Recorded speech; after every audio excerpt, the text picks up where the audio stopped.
Muy buenas noches, señoras y señores, muy buenas noches a todos y a todas.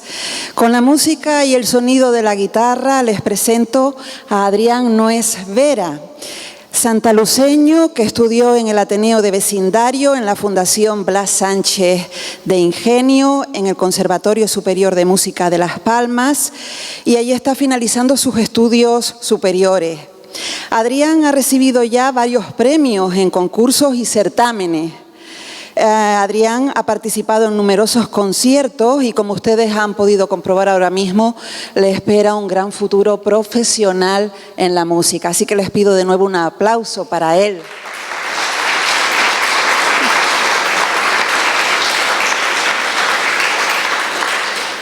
Bueno, saludos de quien les habla, Sole Álvarez. Conozco muchas caras y me hace mucha ilusión que estén aquí. Y algunos otros no, u otras, pero bueno, nos vamos conociendo. Si me permiten, les voy a pedir su permiso para contarles una pequeña reseña. Yo soy de aquí de Las Palmas, nací y crecí por estas calles. Desde mi ventana veía lo que hoy es el edificio que forma parte del Cabildo Insular.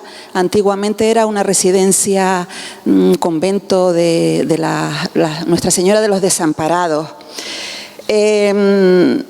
Estudié también aquí cerquita en las Salesianas, María Auxiliadora, y aquí al ladito pues después fui al Instituto de Santa Teresa, hoy Pérez Galdós, y después de allí me fui a vivir a Vecindario y allí llevo 40 años exactamente. En septiembre se cumplieron 40 años.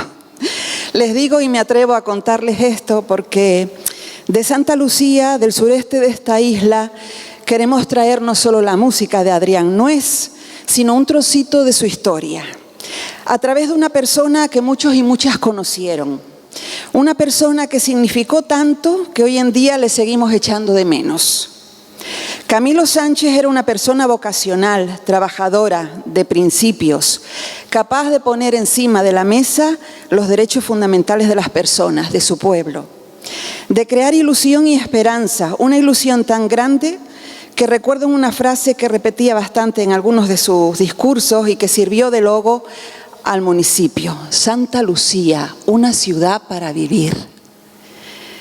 Me hace mucha ilusión esa frase porque cuando yo me fui a vivir allí, pues todavía quedaban calles sin asfaltar, casas sin encalar o pintar, horarios incompatibles para poder conciliar estudios, familia o trabajo.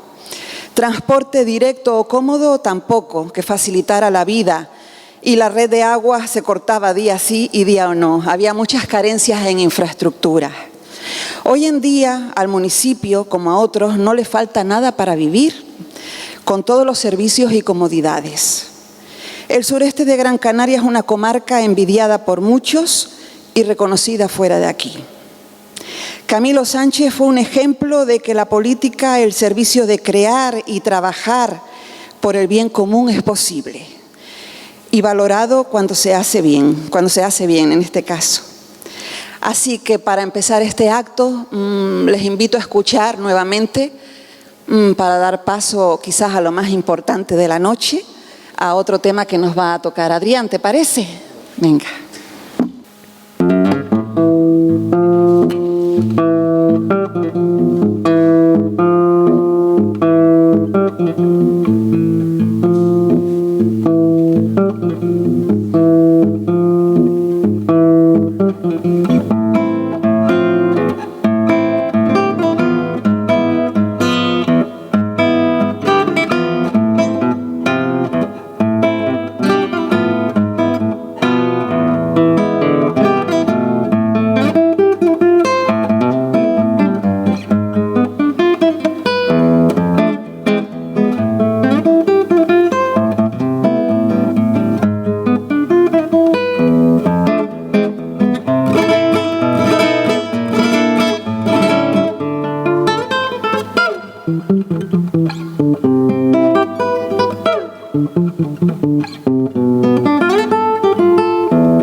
Bien, gracias Adrián. Después lo tendremos casi al final otra vez. Y la verdad, como repito, un gran profesional con la guitarra. Le espero un brillante futuro. Porque muchos de ustedes conocieron a Camilo Sánchez y muchos de los que están presentes aquí, pues incluso pueden decir mejor que yo o expresar, aunque sea un pizquitito, lo que supuso como alcalde y sobre todo como persona, que es lo más importante. 7 años, Camilo acude a la Asamblea Nacional de la UAC, que se celebró en Salamanca. Su padre le amenazó con avisar a la Guardia Civil para que le esperara en el aeropuerto. El clima de la dictadura atemorizaba a la mayoría. Los padres de Camilo eran aparceros, trabajadores del tomate, en el sur de la isla de Gran Canaria, en el municipio de Santa Lucía de Tirajana. La vivienda de aquellas familias en los años 50 era una especie de chabola o cuarto.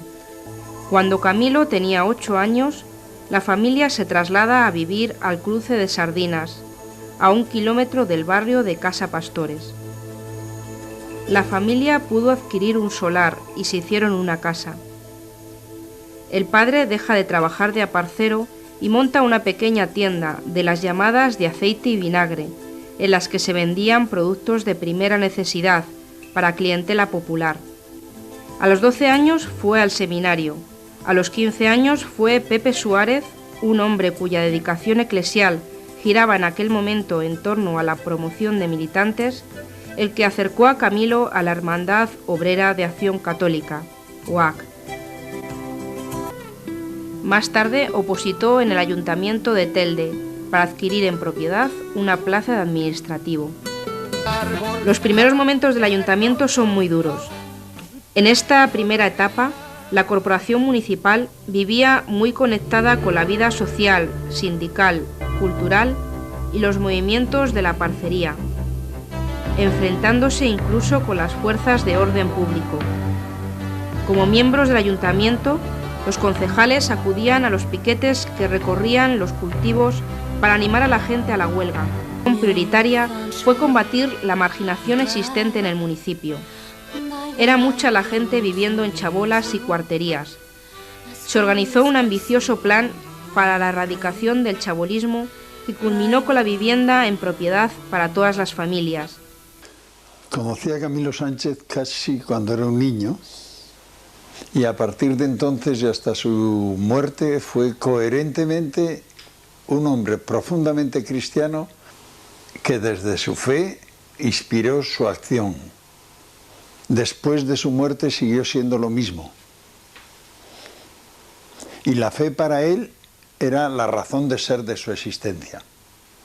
Hizo la política que hizo porque era cristiano. Camilo Sánchez nos ha transmitido el mensaje no del vividor de la fe para conseguir los votos, sino del servidor, del manifestador de la fe en Jesucristo mediante el servicio a los hermanos, a sabiendas de que eso eran horas de trabajo, de sacrificio y de sufrimiento.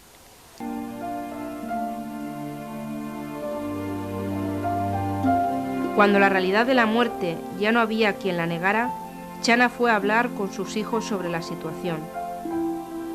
Algunos amigos celebraron la Eucaristía en su habitación y Camilo y Chana compartieron el mismo trozo de la fracción del pan.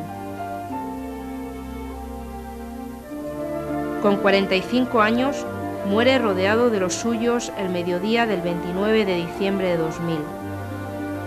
La noticia de la muerte de Camilo se difunde rápidamente. Los noticiarios de televisión y las radios del archipiélago comienzan a emitir especiales sobre su figura. Bueno, hoy tenemos la suerte y el honor de contar con la presencia de una persona que le conoció bien, una persona que también ha trabajado mucho, ocupando puestos de responsabilidad. Se formó y se implicó en la vida de los canarios, nació en El Hierro y llegó a ser jurista, magistrado, juez, político, escritor y abogado. Ocupó importantes cargos como gobernador civil, delegado del Gobierno, diputado del Parlamento de Canarias y fiscal general del Estado.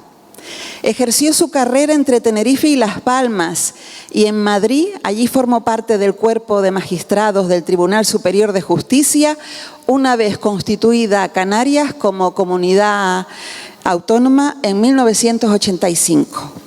Y si sigo detallando su carrera profesional, no termino esta noche. Así que como él ya está sentado en el escenario, sí quiero añadir que don Eligio Hernández Gutiérrez, estoy segura de que la noche se nos hará muy corta para escuchar sus vivencias y anécdotas.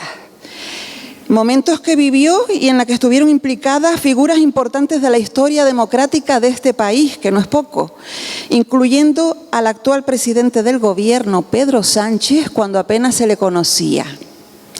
Como estoy segura también de que si lo hubieran escogido para desempeñar un cargo que fue designado a otra persona, igual hoy las cosas nos irían un poco mejor. Porque don Eligio Hernández es una persona que no se deja manipular ni coaccionar. Cuentan de él que siendo magistrado se levantaba de noche para sacar a un preso de la cárcel, cuando reflexionaba y sentía que no había sido justo en alguna sentencia. Y hasta aquí puedo leer. Con ustedes, don Eligio Hernández.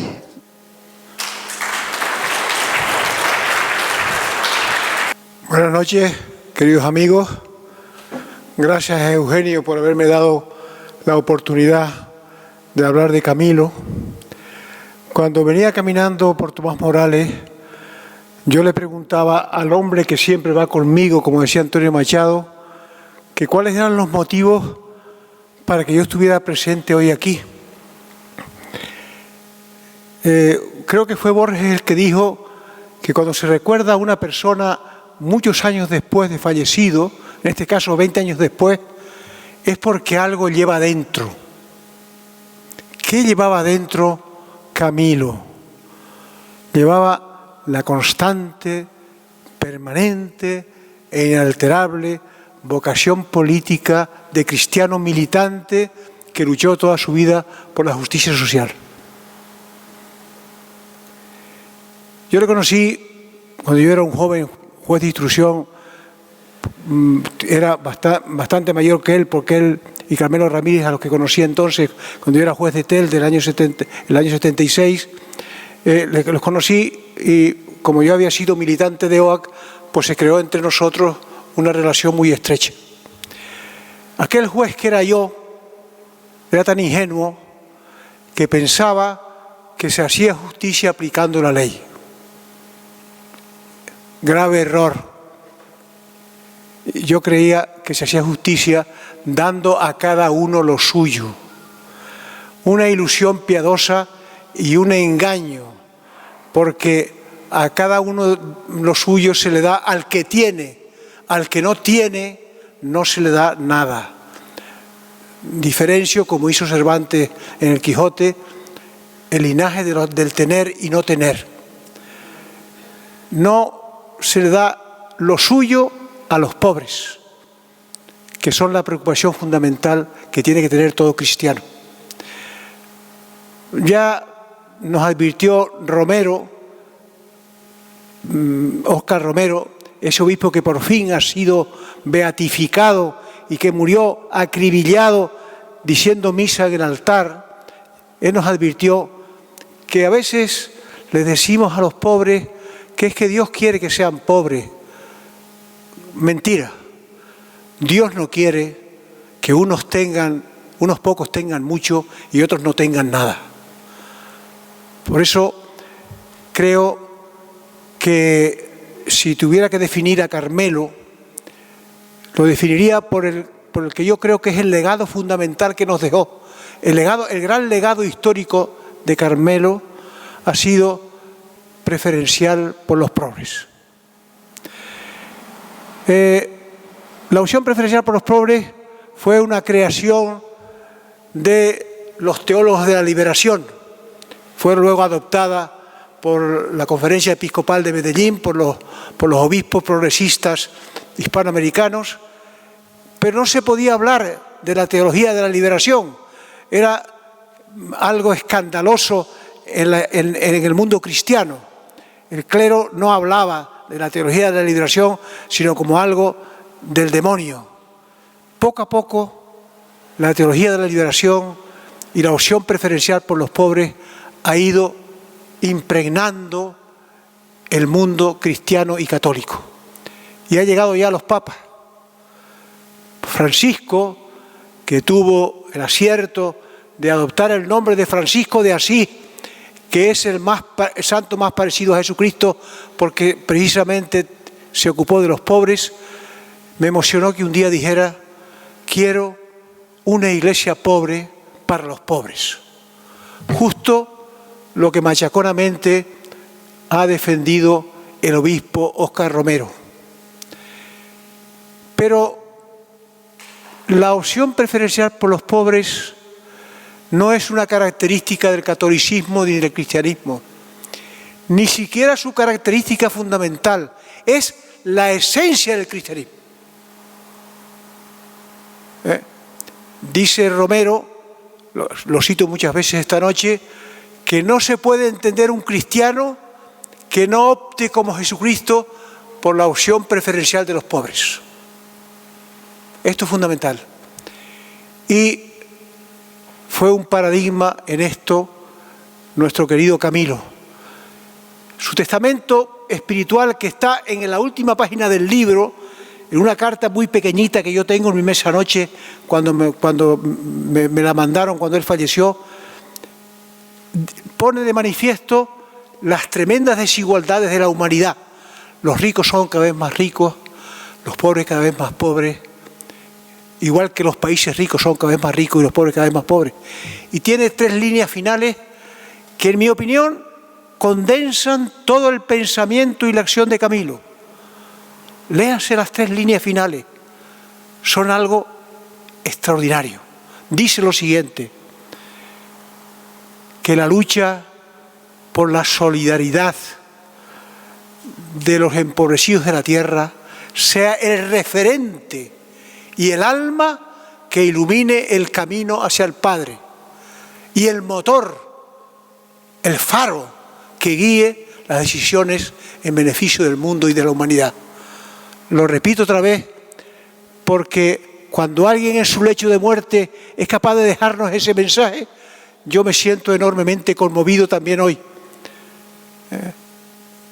Que la lucha por la lucha solidaria por los empobrecidos del mundo sea el referente y la luz que ilumine el camino hacia el Padre, el camino hacia Dios. Lo dijo eso y lo escribió muriéndose. Y que sea el faro que guíe las decisiones que deben adoptarse para el mundo. Esa fue, en mi opinión, el legado de la opción preferente de los pobres. Yo, a mis amigos de la democracia cristiana, a los abogados llamados cristianos y también a la Asociación Católica de Propagandistas, me he hablado con Eugenio muchas veces, con los que colaboro y a los que tengo afecto, les he dicho: mientras en sus documentos no aparezca la opción preferencial por los pobres como contenido fundamental de vuestros pensamientos, no habéis entendido el cristianismo. No lo habéis entendido. No lo habéis entendido. Porque sois cristianos, no lo dudo, pero la autenticidad cristiana no se refleja. Igual le he dicho a los socialdemócratas, que yo profeso la socialdemocracia. Hubo una anécdota que la digo para entretener un poco la intervención, un debate que oí en Alemania entre Willy Brandt, el padre de la democracia, y Honecker, que era el presidente comunista del este de Alemania cuando estaba la Alemania dividida. Y le dice Willy Brandt, me gusta de vez en cuando decir una anécdota, dice Willy Brandt: entre usted y yo hay una gran diferencia. Usted quiere acabar con los ricos, pero yo lo que quiero es acabar con los pobres. Y si acabo con los que crean riqueza, lo que reparto es la miseria. Gran verdad, pero yo les digo a los socialdemócratas: pero si no saben reducir la desigualdad, no acabar con ella totalmente, porque la igualdad es una quimera, la igualdad absoluta, pero si no sabéis reducir las desigualdades lacerantes y escandalosas que sufre la humanidad, si no sabéis reducir la pobreza, que es el azote más ignominioso que sufre el género humano, la socialdemocracia es como un tambor hueco. No sirve para nada.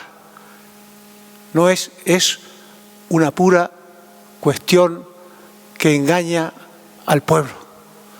Y alguien me dice, don Eligio, entonces usted lo que está propugnando es la revolución. Y yo les digo, no, tampoco cumple las exigencias cristianas, tampoco las cumple. Decía don Benito Pérez Galdós que no cree ni en los revolucionarios de nuevo cuño ni los inmovilistas. Los inmovilistas matan a la sociedad por esclerosis y la izquierda de nuevo cuño las mata por el mal de San Víctor, que es una enfermedad degenerativa. No se dan cuenta los que son partidarios del llamado socialismo real de que no puede haber justicia sin libertad. Lo dice de una forma categórica Pérez Casaldáguila, ese otro obispo que acaba de fallecer hace poco, pero que nos deja un magisterio espiritual impresionante. No hay justicia sin libertad. Y yo diría, no puede haber igualdad sin libertad. O como diría Saña, no hay libertad contra la libertad. Por consiguiente, un cristiano tampoco puede aceptar eso porque, como dijo don Fernando de los Ríos, el comunismo es un error de la historia y un desvarío de la razón. Ciertamente, en algunos países se reducen las desigualdades, pero a costa de la libertad, y no acaban con la pobreza tampoco, del todo. Es decir, que el cristianismo exige mucho más. Y yo termino mi intervención confesándole a ustedes que para mí Camilo ha sido un referente espiritual importantísimo. Ha sido como la voz de mi conciencia que me está diciendo si realmente yo soy un fariseo que presumo de que cumplo los mandamientos o soy el publicano que me está diciendo si yo soy como el rico del Evangelio que le dice a Jesucristo que él ha cumplido los mandamientos y Jesucristo le dice, no basta con eso, vende todo lo que tienes y da el dinero a los pobres. ¿Has pensado que es más difícil? Está en el Evangelio. Realmente la opción preferencial por los pobres está en el Evangelio desde hace siglos, pero alguien la relativiza. He conocido sacerdotes que en su púlpito dicen, no, es que el ojo de la aguja es un tema simbólico, porque el ojo de la aguja es como un túnel. Ha habido un sacerdote más sensato que dice, no, el ojo de la aguja es el ojo de la aguja, que hay que verlo, para verlo hay que ponerse la gafa. Déjense ustedes de relativizar el Evangelio. Si les es duro, medítenlo bien. El otro día leía algo en el País que es un poco chiste, pero en fin, para no amargarles la audición, que decía que un empresario editorial le dijo a su secretaria, oye, compra todos los derechos de la Biblia con la condición de que quiten lo del ojo y lo del camello. O sea que, amigo, eso es. Pero dice algo también Casaldáguila que a mí me parece extraordinario. Antes quería decir que no digo yo que las revoluciones no sean acordes con el cristianismo. Ya lo dijo otro obispo admirable, Helder Cámara, otro obispo hispanoamericano.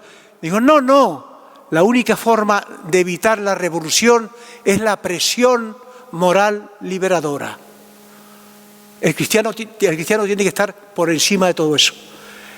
Y un cristiano no le basta creer, tiene que ser creíble. Y eso es lo que es fundamentalmente,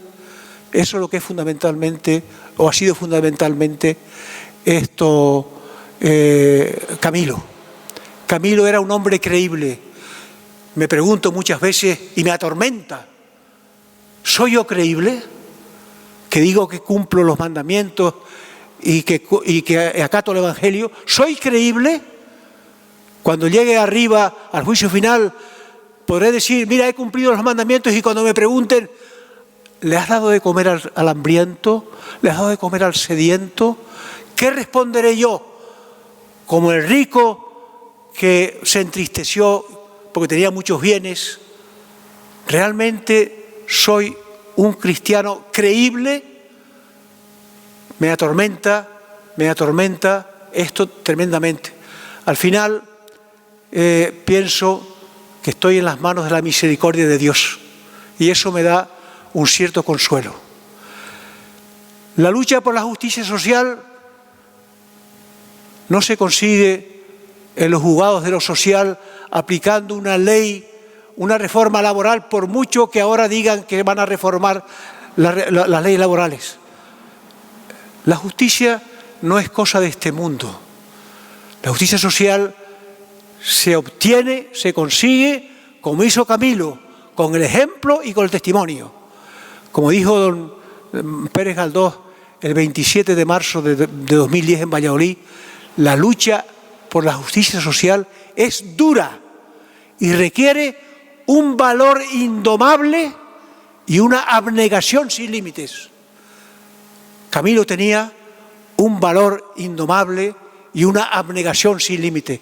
Y estoy seguro que cuando llegó arriba, subió corriendo porque lo estaba esperando el padre, sí que contestó diciendo, me he ocupado de los pobres, me he ocupado preferentemente por los pobres. Ya me gustaría a mí también poder decirlo, y ojalá Dios me dé la oportunidad de que pueda cumplirlo. Camilo, mis amigos, Camilo, te recordaremos siempre, en invierno y en verano, lejos y cerca, mientras vivamos y después. Muchas gracias.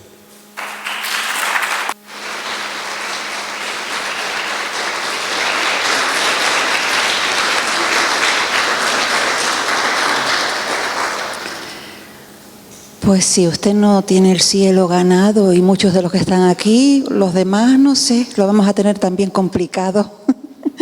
Muchísimas gracias por sus palabras y sus manifestaciones. Siempre es importante y es muy interesante poder contar con personas como usted, que son libros, enciclopedias, y que pueden ayudar mucho, sobre todo a la sociedad y en general, y a lo que nos mueve hoy, que a veces perdemos el norte sin querer y es muy difícil volver a coger el cauce. Yo me estoy inventando esto, no sé por qué, pero yo creo que me entienden, ¿no?, lo que quiero decir. Muchísimas gracias.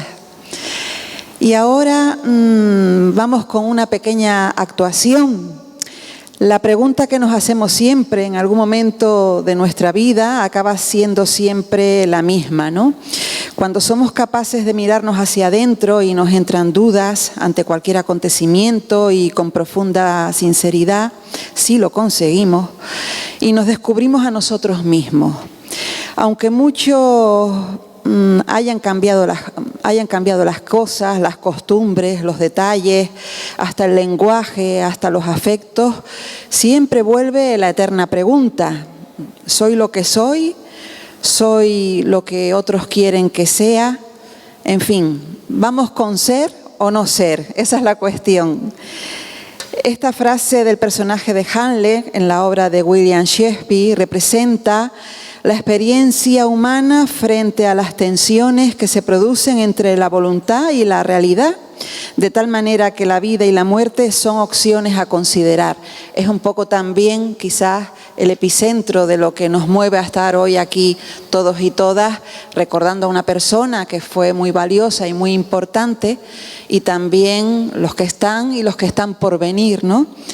Dani, Hilda, Carmen y Agustín nos van a responder. Son un grupo de teatro que se unen de forma solidaria a este tipo de actos, y a ellos, por favor, vamos a recibirles con un aplauso.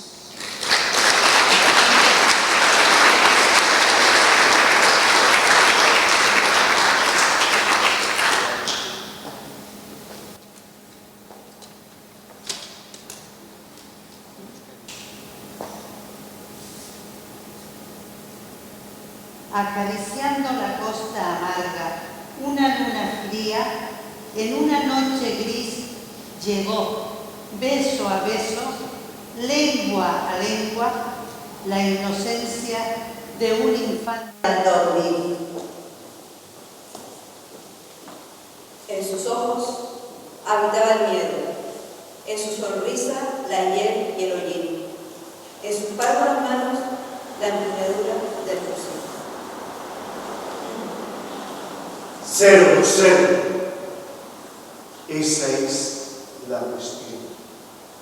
Si es más noble sufrir en el alma los tiros y flechazos de insultante tortura y rebelarse con armas contra un mar de agitaciones. Habitaba el miedo, en su sonrisa la hiel y el hollín, en sus párpadas manos la empuñadura del fusil. 0-0. Esa es la cuestión. Si es más noble sufrir en el alma los tiros y flechazos de insultante tortura y rebelarse con armas contra un mar de agitaciones y desafiándolas a acabar con ellas. Morir, dormir, y ahora más. Y con un sueño decir que acabamos con el sufrimiento del corazón y los 1000 golpes naturales que son herencia de la carne. Esta es una consumación piadosamente deseable. Morir, Dormir.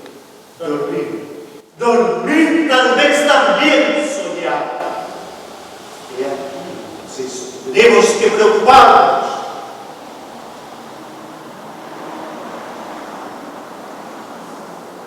¿Quién aguantaría golpes sufriendo y soñando sin cesar bajo el peso de la vida? Si no fuera por el temor que esperas que hay algo después de la muerte. Pues ¿quién aguantaría los latigazos e insultos del tiempo, la infamia del opresor, la burla del orgulloso, la angustia del amor despreciado y la justicia que nos encuentra? Pues ¿quién soportaría todo esto? ¿Quién aguantaría cargas soñando y gruñendo sin cesar bajo el peso de la vida?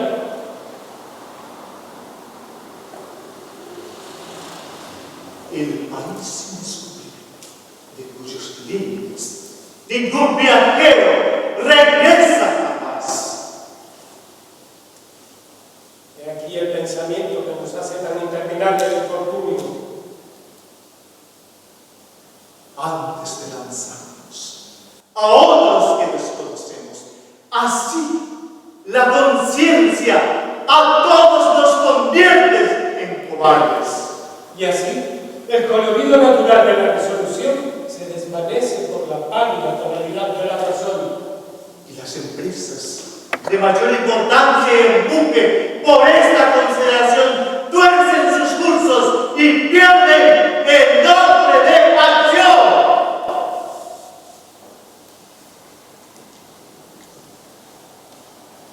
Creciendo, fuego a fuego, en la selva del vivir, ha muerto el infante dormido sin sus sueños por venir.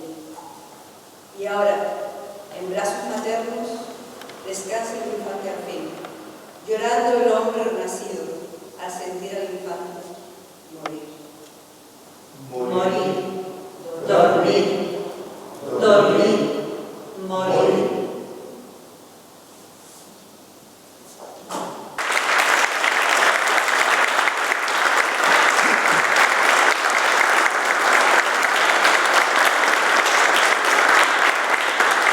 Comentarles que lo que acaban de oír era parte de la poesía de Tere Miranda, de Encuentro y Solidaridad, que lamentablemente falleció, ahora el 17 cumple un año, y bueno, por parte de sus compañeros, compañeras y amigos, y gracias al grupo de teatro, a los 4, pues queremos rendirle también un pequeño homenaje con esta poesía y recordarla y bueno, creo que su marido está por aquí también y es lo único que puedo decir, ¿no?, en cuestión de Tere.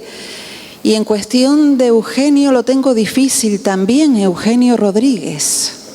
Está claro que si cualquier persona, no solo que se dedique a la política, a cualquier profesión, es interesante que se repase un libro como este, porque hay vivencias, hay recuerdos, hay pequeñas historias que tienen que ver no solo con Camilo, sino con la vida en general y cómo debe ser la vida, pues, de un político o política o de cualquier persona de servicio que dé su servicio y su trabajo a los demás. Con estas pequeñas te cedo el micro. Un aplauso a Eugenio, por favor.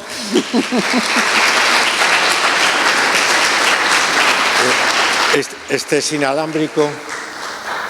Vamos a recordar a Tere, porque Tere, además de poesías, se inventó esto para animar al...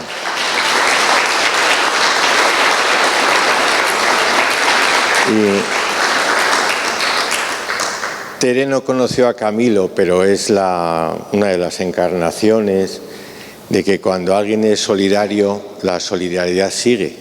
Y no sé si los seguidores de Camilo fueran camilistas, pues Tere sería una gran camilista que no conoció a Camilo. Y esta campaña, Stop Derroche, yo creo que simboliza muy bien algunas de las cosas muy importantes para Camilo, que era enlazar los grandes problemas de la humanidad con cosas concretas como un delantal. Entonces hay cosas importantes en la humanidad, como que millones de personas mueren de hambre, pero eso a veces para algunos lo convertimos en un discurso y la gente no se entera de lo que decimos. Hay otra gente como Camilo o como Tere que inventan un delantal y luego pues hay otros que le van poniendo aquí Stop Derroche alimentos, y así hacemos un servicio, porque es un escándalo que estemos tirando alimentos, y es un escándalo que ahora el dinero para La Palma se van a aprovechar pues los ricos de La Palma. Los plataneros de La Palma serán los que hagan gran negocio en nombre del volcán, mucho más que los pobres. Y así sigue la vida. Yo de Camilo querría decir, si me da tiempo y si no ya me cortas, querría entrar en 5 cosas. La primera, que Camilo fue un hombre que vivió lo que creía.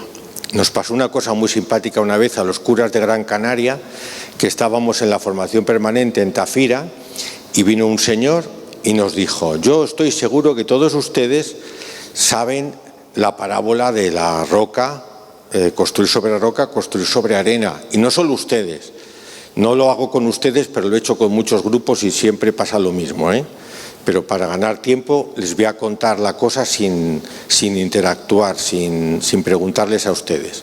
Nos dijo aquel hombre: ustedes y gente que no cree, todo el mundo sabe esa parábola de que es construir sobre arena o construir sobre roca. Y sin embargo, ni los no creyentes, ni ustedes que son curas, tuvo la delicadeza de excluir al obispo. Dijo: vamos a excluir al obispo, que tampoco lo sabía. Dice: ni ustedes ni los de fuera saben a cuento de qué contó esto Jesús. ¿Por qué esa parábola que todos conocemos? ¿Cuál es la razón de ser que Jesús tuvo para contar esa parábola? Y cuando yo esto lo hago con un grupo y tenemos un poco más de tiempo, compruebo que ninguno lo sabe, como les pasa a ustedes. Ninguno sabe, o puede que lo sepa alguno, ¿por qué contó eso Jesús? Y les digo: pues venga, los más jóvenes, que el móvil es un cacharro útil, no es tan malo como a veces decimos los mayores. Venga, miren en el móvil a ver a cuento de qué lo dijo Jesús. Y lo buscan y es muy simple. Jesús contó eso refiriéndose a los que, oyendo la palabra, no la ponen en práctica. Viendo que hay gente que escucha la palabra y no la pone en práctica, le dijo a los discípulos: el que oyendo la palabra la pone en práctica es como el que construye sobre roca. Por eso es tan importante, cuando tenemos una noticia de algo, el amor, la solidaridad, si no la encarnamos, si no la vivimos, la perdemos. Uno de los grandes maestros de Camilo, seguro que el más importante, el que dijo unas palabras en el día de su entierro por deseo de su familia, decía esto muchas veces: si tú escuchas una verdad y no la encarnas, la pierdes. Tú oyes hablar de verdad, de amor, de solidaridad, y no lo vives, acabarás negando esa verdad. Porque las verdades, piensen que la autobiografía de Gandhi, una cosa curiosísima, es que se titula Historia de mis experimentos con la verdad. Las verdades que no pasan al cuerpo, que no pasan a la carne, que no pasan a la vida. Tú oyes hablar de multinacionales, de injusticias, de amor, de solidaridad. O se encarna o se pierde. Camilo fue un hombre que encarnó sus creencias y por eso era tan especial. Esta era la primera cosa que yo quería decir. La importancia de encarnar las ideas, las experiencias que otros nos cuentan, la misma palabra de Dios, ¿no? La segunda cosa que yo quería decir es sobre esta edición, porque al hacer un libro sobre Camilo yo escribí 3 folios, Javi escribió 2 y nos fueron animando, hay que hacer un libro, hicimos un libro en 2003 y nos parecía que habían ido pasando los años y que había que reeditarlo con fotos, Y entonces yo quiero agradecer a Manolo Guedes que con muchísimo cuidado fue poniendo los pies de foto, porque hay fotos de algunos sitios que yo no conocía. Yo he conocido algo a Camilo, he leído sus cosas, pero exactamente si esta tal calle o era la otra, o esto es de tal año, o esto pasó en Sardina o tal, pues lo hizo Manolo y lo quiero agradecer. La contraportada es una especie de guiño a Saro Bolaños, que siempre insistía en la importancia de esta foto. Esta es la foto del Consejo Ciudadano, porque pretendían en aquel momento que hubiera auténtica democracia y que entonces el Consejo Ciudadano, los ciudadanos, decidieran más que el ayuntamiento. Esto fue motivo de que el delegado del gobierno de aquel momento les denunciara y ganó el delegado del gobierno, porque en España es inconstitucional que decidan los ciudadanos. La democracia española es una democracia participativa y entonces, una vez elegidos los concejales, el poder está en manos de los concejales. Y entonces tiraron para atrás esta iniciativa, que Saro la recordaba mucho. Siempre recordaba que a veces en Santa Lucía se había logrado elevar el nivel de vida, pero que ella no aseguraba que las personas tuvieran más deseos de protagonizar su vida. Y este era un deseo muy importante, es un deseo muy importante de todo el que quiera amar la solidaridad. El que quiera amar la solidaridad también quiere amar la democracia. Lo coherente es eso, ¿no? Que también quiera que las personas, además de subir su nivel de vida, protagonicen su vida, sean protagonistas de su vida. Esta es la segunda cosa que yo quería decir. Razón de ser de una nueva edición, que además yo creo que el editor pues no ha sido tampoco una persona ahí a ver cómo se enriquecía, sino que le ha puesto mucho cariño. La tercera cosa que yo quería decir era, partiendo de mi propia experiencia con la enfermedad, esta parte importante de cómo Camilo nos ha ayudado a muchos en la enfermedad.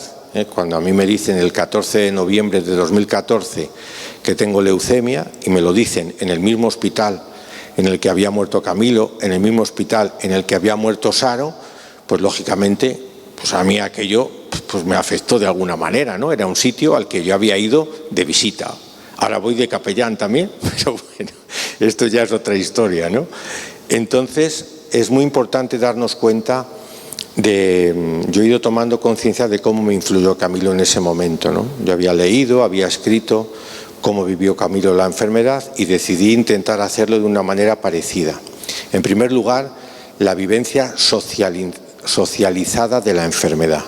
Es un drama de las personas que sufren una enfermedad, tener además que vivirla privadamente, intentar no asustar, intentar no contar, intentar no decir.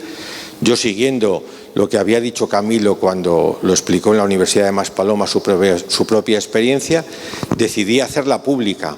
Tan pública que hicimos una campaña que se llamaba Ahora más que nunca, y le pedíamos a toda la gente que hiciera una foto alusiva a la Ahora más que nunca en actos de solidaridad.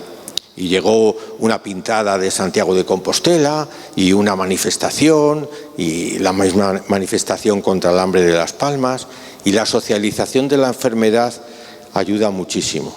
También ayuda a intentar no molestar mucho cuando estás enfermo. Una tentación es convertirte en el centro y venga a pedir ayudas y requerimientos de todo el mundo, porque como tú eres el centro, pues que todo el mundo te ayude, ¿no? Y eso me ayudó mucho también a mí en la enfermedad. También la valoración de la ciencia es importante. Yo recuerdo enseguida, porque también esto lo pensaba mi madre, que no hay que pedir la propia curación en la enfermedad, que eso no deja de ser una visión egoísta y que además no funciona. La enfermedad no las arregla Dios, las enfermedades ni los volcanes, porque si las arreglara Dios no habría muertos de hambre. De alguna manera es un misterio, pero Dios ha puesto en marcha una humanidad y una creación en la que no está interviniendo de manera juguetona, ¿no? Sino que Dios, lo que sí es verdad, como decía mi madre, nos ayuda a vivir cristianamente la enfermedad. Yo por eso todavía me pongo esta chaqueta de vez en cuando. Es una chaqueta que hizo mi madre hace 30 o 40 años, pues yo me la sigo poniendo. Hay que vivir cristianamente las dificultades. No se trata de orillar las dificultades no desaparecen. Y esto, a mi juicio, también es importante, ¿no?, en la vivencia de la enfermedad. Yo quería decir como tercera cosa que tenemos que ver cómo la enfermedad que existe la vivimos de una manera solidaria, no de una manera egoísta, no de una manera centrada. Recuerdo mucho un sacerdote amigo que vino a visitar a Camilo cuando estaban en la campaña electoral y estaba asustado del ritmo que llevaban, el que todos tenían por enfermo. Llevaba un ritmo auténticamente pues de campaña electoral, como es lógico, ¿no? Y es verdad que hay que intentar que la vida sigue, que la vida tiene que ser solidaria, que la vida tiene que ser amor a los demás. La cuarta cosa que yo quería decir en esta noche es este libro que pusimos en la contraportada, aquella papelera que empezaron en el ayuntamiento, nada más ser elegidos, porque Camilo es uno de los pocos políticos gran canarios que es de talla universal. El único comparable a Camilo en el siglo XX es Franchi Roca, no hay otro. Camilo es un personaje que puede ser estudiado en las facultades de teología, en las facultades de política, en las facultades de ciencias sociales. Retomo un momentito lo de la enfermedad porque fue una profesora de universidad a Venezuela a dar un curso sobre duelo, día y medio, puso la conferencia de Camilo en vídeo y la gente dijo que había sido lo mejor del curso en Venezuela. Podía hablarse de Camilo en las universidades como se debe hablar de Franchi Roca en las universidades. Y en este librito, un grupito de Zaragoza recogió a 4 políticos, 4 alcaldes que le parecían esenciales para la humanidad. Y uno de ellos es Camilo, uno de los 4. Bueno, me parece interesante. Otro es García Quintana, un alcalde de Valladolid, republicano, en tiempos de la República, que llamó mucho la atención por su gestión, por cómo colaboró con la educación, por cómo vivió la ayuda a los más empobrecidos. Antonio García Quintana, socialista. Otro es Giorgio Lapira, que fue alcalde de Florencia y que si hubiera estado en España sería del Partido Popular o más o menos, ¿no?, de un partido de ese entorno. Y sin embargo fue capaz de expropiar los chalés vacíos en favor de las familias sin vivienda, Giorgio Lapira. Y Chisco era alcalde de Fraga, en Huesca, un pueblo de unos 12.000 habitantes, que siguió trabajando de mecánico y nunca utilizó el dinero del ayuntamiento ni siquiera para sus viajes a Madrid. Entonces, les recomiendo mucho es mucho más corto y gira en torno a cómo es la persona cuando el alcalde es solidario. ¿Qué valor le da a la pobreza? ¿Qué valor le da a la libertad? ¿Qué valor le da al amor? ¿Qué valor le da a la justicia? ¿Qué valor le da a la democracia? qué valor le da hacer las cosas juntos. Esta es la cuarta cosa que yo quería decirles, que casi, más que mi libro, me gusta este libro mucho más breve de un equipo de Zaragoza en el que se ha incluido a Camilo. ¿Por qué digo esto? Porque es muy importante que no pensemos que Camilo es simplemente, bueno, pues el que hemos conocido nosotros. Camilo es un personaje de nivel internacional. Y la quinta cosa que yo quería decir es en torno a la corrupción. Camilo destacaba que no solo hay corrupción cuando hay esa corrupción descarada de meter la mano en la caja común. Camilo decía que había una corrupción legal. ¿Qué es corrupción legal? Dejar las cosas como están, lo que explicaba un poquito Eligio antes también.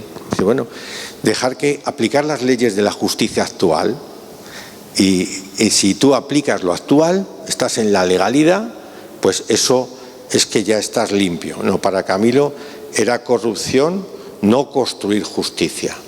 Y yo tengo, les confieso a ustedes, por si les sirve, que le doy muchas vueltas a veces a por qué la gente no cree. La Iglesia se ha pasado 14, 15 siglos intentando pelearse con los no creyentes en este nivel, en la razón, buscando razones por qué el que no cree, es porque cree que no cree. Y voy a explicarle que crea porque tiene que creer. Entonces, hoy estamos descubriendo que las creencias están más en las manos y más en el corazón, y lo mismo, a veces tenemos dificultades para creer, no tanto por razones, sino por forma de vida. Las formas de vida burguesas, las formas de vida aristocráticas, las formas de vida de la buena vida, también corrompen. Yo creo que corrompen más que el poder. Llevo 20 y tantos años de cura y siempre he tenido una cierta preocupación por observar la realidad y por observar cómo nos comportamos las personas, yo y los de mi entorno y los otros, y por qué aquí va mucha gente a misa y aquí va poca gente, ¿no? Y tengo ahora mismo esta convicción, tengo la convicción de que lo que más corrompe no es el poder, sino la buena vida. Hemos construido una sociedad en la que hay personas, ayer mismo me decía un señor que por no pedir la baja y que tenía unos dolores tremendos, había cogido vacaciones porque no se podía permitir pedir la baja. Y eso pasa aquí, eso pasa gravísimamente en Kenia o en Tanzania, pero eso pasa aquí. Y a Artur Mas le molestó cuando se dijo que en Cataluña había niños que pasaban hambre, pero hay niños que pasan hambre en Las Palmas. Y en Las Palmas hay una cosa tan estúpida como un acuario, donde los peces o las orcas de un acuario comen el pescado que no comen los niños de Las Palmas. A mí me parece que al mundo de los países ricos, los países en los que hay una renta per cápita alta, se busca corrompernos mediante las formas de vida, mediante las vacaciones, mediante que esto se puede hacer, lo otro también. Ahora se han puesto de moda las mascotas podían salir en el confinamiento, no podían jugar los niños, ya se piden los respiradores, que no había respiradores para ancianos. ¿Se acuerdan de los respiradores en el COVID? Pues había respiradores en todas las clínicas veterinarias y los ofrecieron, los veterinarios dijeron que ahí estaban los respiradores, pero estaban para otra cosa. Y así hemos ido construyendo un mundo con algunas cosas, con algunos lujos que no llenan la vida. La persona no es más feliz porque tenga más cosas, porque tenga más elementos de consumismo. La persona es más feliz porque se cumplan las cosas que le dan sentido a su vida. La felicidad tiene que ver, decimos en las bienaventuranzas, con la pobreza, con la mansedumbre, con luchar por la justicia, con llorar con los que sufren, con ser perseguidos. Eso tiene que ver con la felicidad según los cristianos. Entonces, yo tengo como esta convicción, ¿no?, de que las formas de vida actuales pueden estar corrompiendo a la sociedad. Quizá Chan algún día nos hable de hasta qué punto Camilo y ella eran o no pobres, tenían esta libertad de la pobreza. Pero yo sí puedo decir de un amigo suyo que se quedó en el paro y quería poner una empresa en marcha para ganarse el pan, que no le faltó la solidaridad económica de Camilo, en serio, y sin pedir que volviera el dinero. En la boda de Eusebio y Pepa, que está aquí, el cura, que era Paco González, preguntó a los asistentes si querían decir algo. ¿Y quién crees tú que levantó la mano? Pues levantó la mano Camilo. Levantó la mano Camilo en aquella boda. ¿Se acuerdan ustedes lo que dijo? Se lo voy a decir yo lo que dijo. Mire, el matrimonio cristiano es para la solidaridad. El matrimonio cristiano no es para la buena vida. El matrimonio cristiano no es para tener. El matrimonio cristiano es para la solidaridad. A Camilo le impactó mucho en un librito de Boleo sin voz una experiencia de un misionero, Freddy King, que Manolo seguro que lo recuerda, un misionero que estuvo en Brasil, creo que es de origen belga, si no recuerdo mal. Freddy King dice en un libro, y a Camilo le impresionó mucho, dice: cuando un rico da a un pobre, no es solidaridad, es limosna. Cuando un pobre da a un rico, no es solidaridad, es servilismo. Solo cuando un pobre comparte con un pobre es solidaridad. Por eso tengo yo hoy el gusto de decirles a ustedes que me parece que estamos llamados a la pobreza, como decía también antes Eligio. Tenemos vocación de pobreza.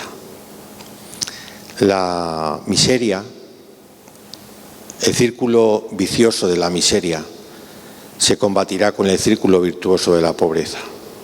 Solo personas que libremente decidan ir teniendo menos dinero acumulado, ir teniendo menos cosas, ir teniendo menos buena vida, pero como algo de libertad, no como una cosa insoportable de la ascética de aquellos monjes de antiguamente, ¿no? Sino como algo vivido como libertad. Solo así vamos a acabar con la miseria. Creo que está esta idea más o menos en Caritas in Veritate de Benedicto XVI. El círculo vicioso de la miseria se combatirá con el círculo virtuoso de la pobreza entendida como libertad. Pues esto es lo que hemos querido con este libro y con esta reedición. Camilo sigue vivo, está vivo en los parques, está vivo en las acciones justas, está vivo en los compromisos, está vivo en esta campaña, esto de Roche, está vivo en todo lugar donde vivamos para la solidaridad. Ahora más que nunca, solidaridad.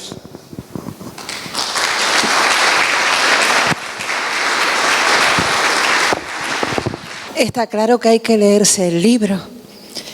Y bueno, como bien ha dicho Eugenio, pues lo más importante también es que actos como este pues nos hacen recordar realmente lo importante, los valores, la justicia social, la libertad.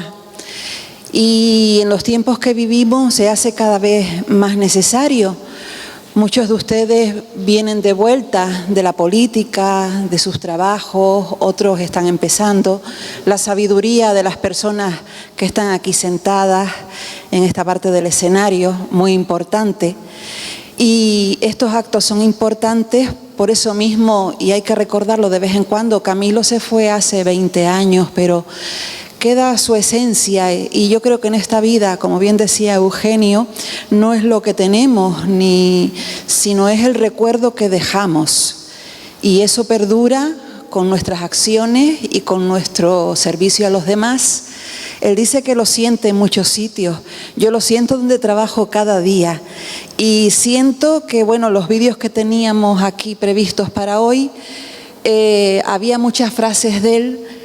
Algunas las recuerdo, a mí personalmente me sirvieron mucho, y aprovecho la circunstancia para decirlo, porque él decía que lo de él, su situación cuando ya estaba enfermo, era un granito de arena en comparación de lo que le pasa a todos en el planeta y a mucha gente. Pues invito a Adrián a que suba al escenario para disfrutar con su música. Y joven santaluceño, un orgullo para el municipio. Yo lo siento, pero yo hoy de Santa Lucía tengo que decir lo que siento. Y decir también que muchas gracias a la parroquia de Santa Teresita,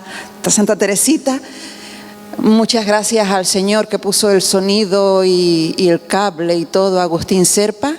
Muchas gracias al señor de la cámara, a Ángel y a todos ustedes por venir y compartir este ratito. Será hasta una próxima ocasión.